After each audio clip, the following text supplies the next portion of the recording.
जय जगन्नाथ कहतु केमती अच्छा पुणी थर इच्छाशक्ति चैनल को आपण मानक बहुत बहुत स्वागत। बैशाख मासरे करंतु यही केतगोटी उपाय माँ लक्ष्मी प्रसन्न होइजिबे एवं ता सहित सदा सर्वदा घरे सुख समृद्धि बढ़ी चलिबो। तो सांग माने हिंदू कैलेंडर अनुसार प्रत्येक मासर निज निजर अलग अलग महत्व रही थाए, किंतु जेतेबेले कथा आसी थाए बैशाख मासर तो यही मास को सबुठारु पवित्र आउ शुभ मास भितरे गोटे बोली मना जाय थाए। एही मासरे भगवान विष्णु आ माँ लक्ष्मी सहित भगवान श्रीकृष्णकर पूजा करा जाय थाए। एमिति भी मान्यता अछि कि एही पूरा मासरे पूजा अर्चना करिबा द्वारा जीवन सुखमय होई थाए। एहा छड़ा एही बैशाख मासरे गंगा स्नानर मध्य बहुत बड़ महत्व अछि। मान्यता अछि कि बैशाख मास भितरे पवित्र नदी रे स्नान करिबा द्वारा भक्त मानकर समस्त पाप समाप्त होई थाए। हिंदू धर्म रे तुलसी गछर मध्य विशेष महत्व अछि। शास्त्र अनुसार माना जाय थाए कि तुलसी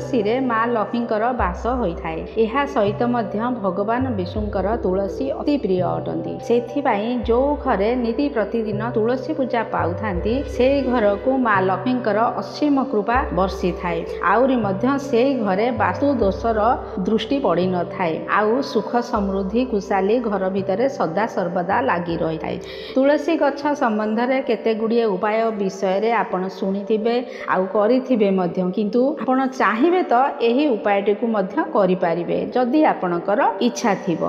मान्यता अछि कि एही उपायटी को करिबा द्वारा व्यक्तिर सोई रहिथिबा भाग्य जागृत होई जाय थाए। आउ प्रत्येक क्षेत्र में प्रसिद्धिर बाना उड़ी थाए। एबे आसंतु जानिबा बैशाख मासरे तुलसी रे को उपाय करिले शुभ हेबो, ता सहित जानिबा बैशाख मासर कोन करिवे आउ कोन न करिवे। हिंदू पंचांग अनुसार बैशाख मास चैत्र मास परे आसी थाए। एही वर्ष बैशाख मास 14 एप्रिल 2025 रु आरंभ हो जाइछि आउ एहार समापन 13 एप्रिल 2025 को हेबो। एबे आसंतु जानिबा बैशाख मासरे कोन खास सेमिति होई थाए। बैशाख मास को माधव मास बोली कुहा जाय थाए। धार्मिक मान्यता अनुसार एही मासरे भगवान विष्णुकर केते अवतार जेपरि नर नारायण, नृसिंह, परशुराम आउ हयग्रीवंकर धरती उपर को आगमन होइतिला। एहा छडा धार्मिक मान्यता अनुसार माता सीतांकर जन्म मध्य एही बैशाख मासरे शुक्ल पक्षर नवमी तिथि को होइतिला, जाहाकू आमे सीता नवमी बा जानकी नवमी बोली कहि थाउ।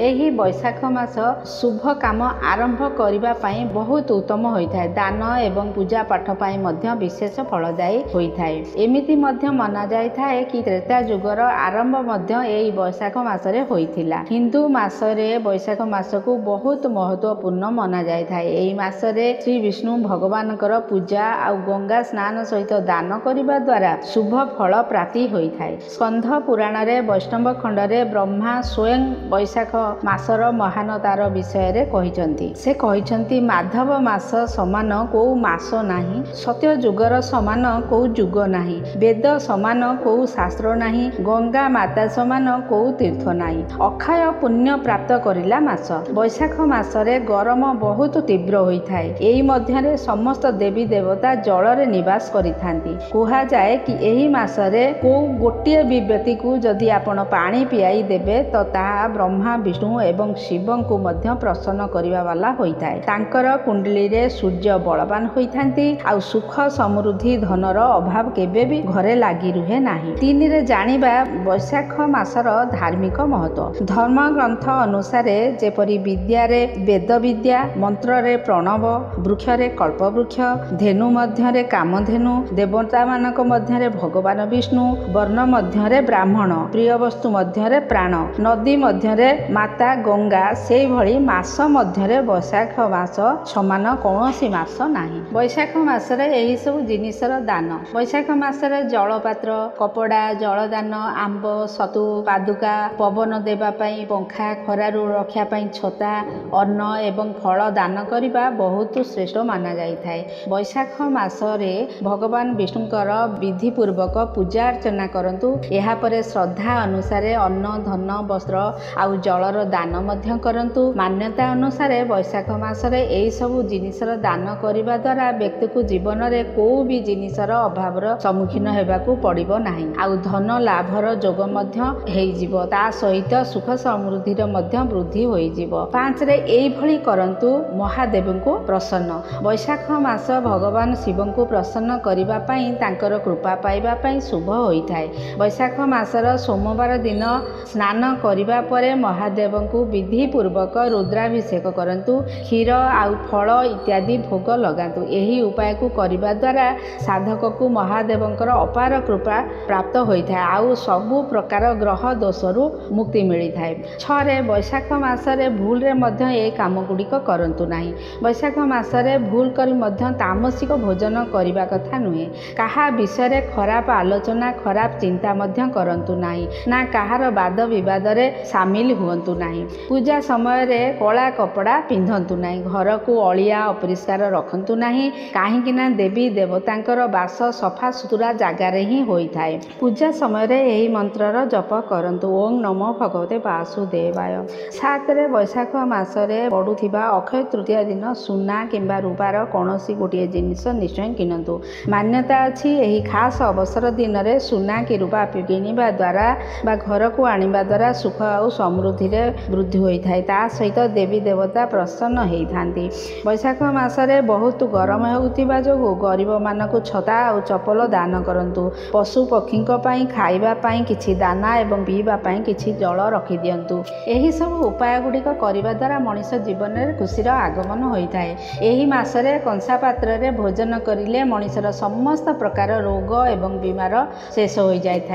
बैशाख मास सोमवार को भगवान शिवंकर विधिपूर्वक रुद्राभिषेक करंतु आउ प्रभु को विशेष जिनिस भोग लगांतु। यह द्वारा धन धान्यर प्राप्ति मध्य होता है। ता सहित सबु मनोकामना पूर्ण होता है। 8 धार्मिक मान्यता अनुसार बैशाख मासरे जलर दान करने सबुठारु बड़ दान माना जाता है। बैशाख मासरे जो व्यक्ति जल दान करिबो ताकू न जानी केते तीर्थ करिबार पुण्य फल प्राप्ति हेबो। स्कंध पुराण रे जल दानर महत्व विषय रे कुहा जायछि। जो व्यक्ति बैशाख मासरे पशु पक्षी को जल आउ दानार व्यवस्था करिथाए तार जीवन रे सदा सर्वदा सुख आउ समृद्धि लागी रही थाए। 9 बैशाख मासरे भगवान विष्णुकर पूजा करिबा द्वारा व्यक्तिर सबु प्रकार संकट दूर होता है आउ तार मनोकामना पूर्ण होता है। विष्णु पूजारे तुलसी पत्र उपयोग निश्चय करंतु। यही मासरे सूर्य उदय पूर्वरु स्नान करंतु। तापरे विष्णु पूजा दान जप तप मध्य करंतु। एथिरे सुख समृद्धि प्राप्त हेबो। बैशाख मासरे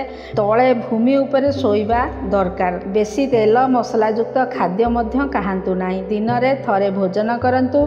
एही सब काम करिले शरीर सुस्थ रहइबा आ रोग दूर हेबो। 10 बैशाख मास भगवान विष्णु आ माता लक्ष्मी को समर्पित। यही मासरे किछि विशेष उपाय करिले माँ लक्ष्मी आ श्रीहरि विष्णु को प्रसन्न करा जाई परिबो। बैशाख पूर्णिमा दिन रे गंगा स्नानर विशेष महत्व अछि। सेति पई एही मासरे गंगा स्नान करंतु। जदि आपण गंगा स्नान करिबा पई जाई पारु नाहंती तो घरे गाधोइबा पानी रे टिके गंगा जल मिसई दियंतु। एपरि करिबा द्वारा गंगा स्नानर पुण्य फल आपनको प्राप्ति हेबो। बैशाख मासरे ओस्त गछ को पूजा करिबार महत्व।